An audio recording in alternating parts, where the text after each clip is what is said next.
রাধে আজ আমি তোমাদের সাথে 34 সাইজের একটি কুর্তি কাটিং দেখাবো। এখানে দেখো আমি কুর্তি ফেব্রিকটা নিয়ে নিয়েছি, যেটা 4টা ফোল্ড করে আমি রেখে দিয়েছি। এই যে দেখো 4 ফোল্ড করে রেখে দিয়েছি।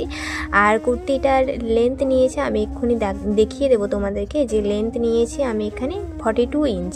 আর এখানে শোল্ডার নিয়েছি 7 ইঞ্চ, যেহেতু বোট নেক হবে। আর আর্মহোলের পোর্শনটা নিয়েছি 6.7 ইঞ্চ। আর চেস্টটা তো তোমরা দেখতেই পেলে।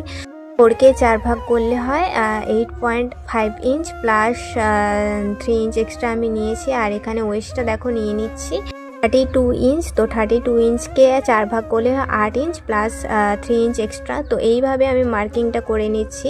এবারে আমি থাইয়ের মাপটা নিয়ে নিচ্ছি। এখানে দেখো 9 + 3 ইঞ্চ। তো এইভাবে গুলো নিয়ে একটা একটা করে এই যে মার্কিং করে দিচ্ছি, তোমরা দেখতেই পাচ্ছ। আর কুর্তিটা একটু লং হবে, সেরকমভাবেই আমি মাপটা নিয়ে করেছি। আর এখানে দেখো মার্কিং করা অলরেডি হয়ে গেছে, আর আমি এখানে কাটিংটা করে দিচ্ছি। তো এইভাবে যেরকমভাবে আমি মার্কিংটা করেছি সেই লাইন ওয়াইজ কাটিংটা করে দিয়েছি। এবার হাতাতে আসি। হাতাটা একদম শর্ট হাতা হবে। হাতাটার মাপ হচ্ছে 3 ইঞ্চ, লেন্থটা হচ্ছে। তো মোটামুটি কাটিং হয়ে গেল। এবার স্টিচিং ভিডিও নিয়ে দেখা হচ্ছে। রাধে রাধে।